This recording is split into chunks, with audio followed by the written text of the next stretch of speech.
Hello everyone, কেমন আছো সবাই? আমি লিমন। তোমরা তো ভালোই আছো, কারণ এপিসোড 5 ড্রপ হয়ে গেছে। অসাধারণ একটা এপিসোড ছিল। গত 2টি ভিডিও লেট ছিল, তবুও তোমরা দেখেছিলে, সেই জন্য থ্যাংক ইউ। এপিসোড 5-এ সবার প্রথমে চাহিনকে দিয়ে স্টার্ট করি, কারণ আমি জানি তোমরা এই ব্যাপারে ভাবছো, বাট অনেস্টলি আমার কোনো দোষ নাই, কারণ আগের ভিডিওতে বলেছিলাম চাহিনের ফ্যান সার্ভিস একটু বেশি দেখাচ্ছে। A1 পিকচার্স জিন্নুর অ্যাকশন ছাড়া আর কি দেখানো যায় তারা ভাবতেছে। যাই হোক, জিন্নু টেনজিনের বসকে মারার জন্য তৈরি হচ্ছিল, তখন চাহিন এসে পড়ে। জিন্নু কিছু বলে বের হয়ে যায়। এছাড়াও জিন্নু নোটিস করে নেয় কেউ যদি তাকে অ্যাপ্রোচ করে, কিন্তু চাহিন স্ট্রেংথ হান্টার, তাই নোটিস করা এত সহজ হবে না। যাই হোক, চাহিনের ম্যাজিক একটু বেশি, এজন্য জিন্নু বুঝে যেত, কিন্তু জিন্নু সম্পূর্ণ ফোকাস টেনজিনের বসের উপর ছিল, তাই জিন্নু রিয়েলাইজ করতে পারে নাই। এর মধ্যেই চাহিন এসে পড়েছে। যদি ম্যাজিক সেন্সের কথা বলি, আগের ভিডিওতে বলেছিলাম চাহিন জিন্নুর গ্রামের গন্ধ কেন এত আকর্ষণীয় লাগছিল, কিন্তু এখানে আমার কোনো ভুল ছিল না, কারণ এখন পর্যন্ত গল্পের স্টোরি ক্লিয়ারই ছিল না চাহিন স্মেল কেন করছে।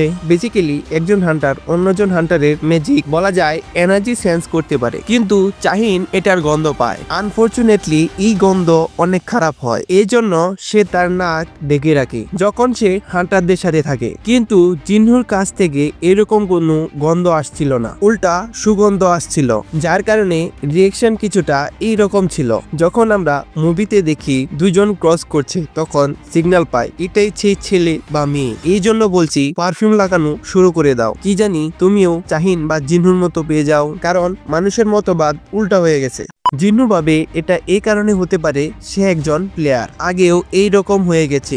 যদি তোমাদের মনে থাকে, রেড গেটে বারুকা বলে সে কোনো আওয়াজ পাচ্ছে না জিন্নুকে মারার জন্য, এটা আমি গত ভিডিওতে বলেছিলাম। এই কারণে হতে পারে দুজনেই সিস্টেমের প্লেয়ার। জিন্নুরও সেম রিজন লাগে, কারণ জিন্নু একটু ডিফারেন্ট করে সব হান্টার থেকে। যাই হোক, জিন্নু ভাবতে থাকে প্লেয়ার আসলে কি, কারণ জিন্নুর মনে চলতেছে কোথায় থেকে এসেছে, কিভাবে কাজ করে, কিন্তু এখন তার মেইন ফোকাস তার মাকে সুস্থ করা। এই জন্য সে এসব কিছু নিয়ে আর ভাবে না, যার অর্থ একবার যদি এলিক্সার অফ লাইফ পেয়ে যায়, তার মা সুস্থ হয়ে যাবে, তারপর সে সবকিছু এক্সপ্লোর করবে। এই সিস্টেম আসলে কি? এপিসোডে জিন্নুর মেইন মোটিভ ছিল মাইনিং টিমে জয়েন করা, এটা সম্পূর্ণ হতে চলেছে। অর্থাৎ জিন্নু ফার্স্টলি লেভেল আপ করে হাই র্যাঙ্ক টেনজেনে রেড দিবে, আলটিমেটলি ডিমন ক্যাসেল ক্লিয়ার করবে পিওর ডিমন ব্লোডের জন্য, যেটা এলিক্সার অফ লাইফের থার্ড আইটেম। এই জন্য জিন্নু এ র্যাঙ্ক টেনজেনে যাওয়ার সুযোগ পায়, কিন্তু সেখানে লাগেজ ক্যারি করতে হবে। যাই হোক, মাইনার থেকে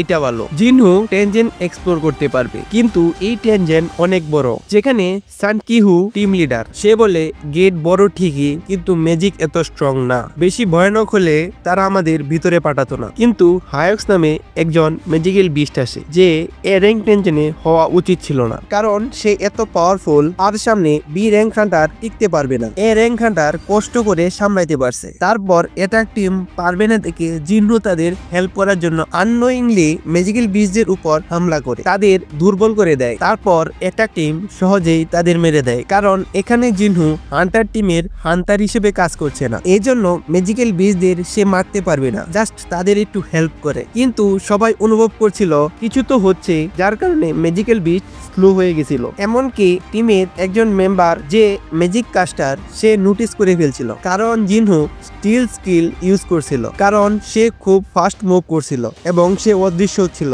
কিন্তু সে জানে জিন্নুর জন্য তারা পিএইচদের মারতে পেরেছে, এই জন্য সে রিভিল করে নাই। যাই হোক, তারা এখন সিদ্ধান্ত নেয় গেট থেকে তারা বের হয়ে যাবে, কারণ আরো টিম মেম্বারের প্রয়োজন। কিন্তু এখান থেকে আসল কাহিনী শুরু হয়। টেনজেন গেট সিল হয়ে যায়, এখন তারা বের হতে পারবে না। টিমের ম্যাজিক কাস্টার ট্রাই করে গেট ভাঙার, কিন্তু টেনজেন বস সিল করে দিছে এবং বসের পাওয়ার অনেক বেশি, এজন্য ওপেন করতে পারে নাই। কিছুক্ষণ পর অ্যারাউন্ড 50 হাই ম্যাজিক্যাল বিস্ট এই জায়গায় এসে পড়ে। ক্যাপ্টেন বুঝে যায় এই জায়গায় ফাইট করলে তারা সবাই মারা যাবে, এই জন্য তারা বসের সাথে কথা বলার চেষ্টা করে, যার মধ্যে একজন ট্রু টেনজেন বস, যার নাম কারগালান। সে বলে আমার সাথে দেখা করো, না হলে মরে যাও। কারগালান জানে সে এই বিস্টের সাথে ফাইট করতে পারবে না, এই জন্য বসের সাথে দেখা করার সিদ্ধান্ত নেয়। তারা এই প্লেনের সাথে ওইখানে যায়, তারা বসের উপর অ্যাটাক করবে এবং জিন্নুকে বের হওয়ার টাইম দেবে, যাতে সে বেঁচে যায় এবং মেইন অ্যাটাক টিমের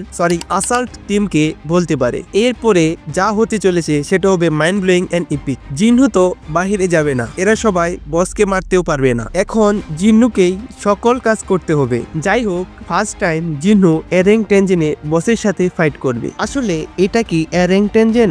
জিন্নু মরতে মরতে বেঁচে গেছে, মোস্টলি এস্টেং টেনজেন হবে। কিছু প্রবলেমের জন্য ভুল তথ্য পেয়েছে, কারণ এইরকম অতীতও হয়েছে। নর্মাল গেট হাইরেং গেটে কনভার্ট হয়ে গেছে, যেমন রেড গেট, ডাবল টেনজেন। ও চাহিনকে তো ভুলে গেছি। বাইরে চাহিন জিন্নুর ব্যাপারে ইনভেস্টিগেট করে। সে জানতে পারে চৈজং অলরেডি জিন্নুর উপর ইনভেস্টিগেট করতে বলেছে। এখানে আমরা জানতে পারি জিন্নুর সমস্ত ইনফরমেশন অ্যাসোসিয়েশনের লোকেরা সিল করে রেখেছে, কারণ গত ভিডিওতে বলেছিলাম যাতে জিন্নুর র্যাঙ্ক পাবলিক না হয়। যাই হোক, জিন্নু চাহিনের ঘুম হারাম করে দিয়েছে, সেই জন্য সে নিজে পৌঁছে যায় গেটের বাইরে জিন্নু সম্পর্কে জানতে। কিন্তু সে জানতে পারে সে এরেং টেনজেনে গিয়েছে এজ এ ক্যারিম্যান। ভিতরে জিন্নু রাজসভায় পৌঁছে যায়। দেখো, যে সিংহাসনে বসে আছে তার সাথে 4-5 জন মন্ত্রীও দাঁড়ায় আছে। আমি গন্ধ পাচ্ছি নেক্সট এপিসোড ইপিক হতে চলেছে। তার সাথে আরেকটা গন্ধ পাচ্ছি, তোমরা এই ভিডিওতে লাইক ও চ্যানেলকে সাবস্ক্রাইব করো নাই। তাড়াতাড়ি 100 সাবস্ক্রাইবার কমপ্লিট করতে হবে। এখন তোমরা বলো এপিসোড কেমন ছিল। Take care,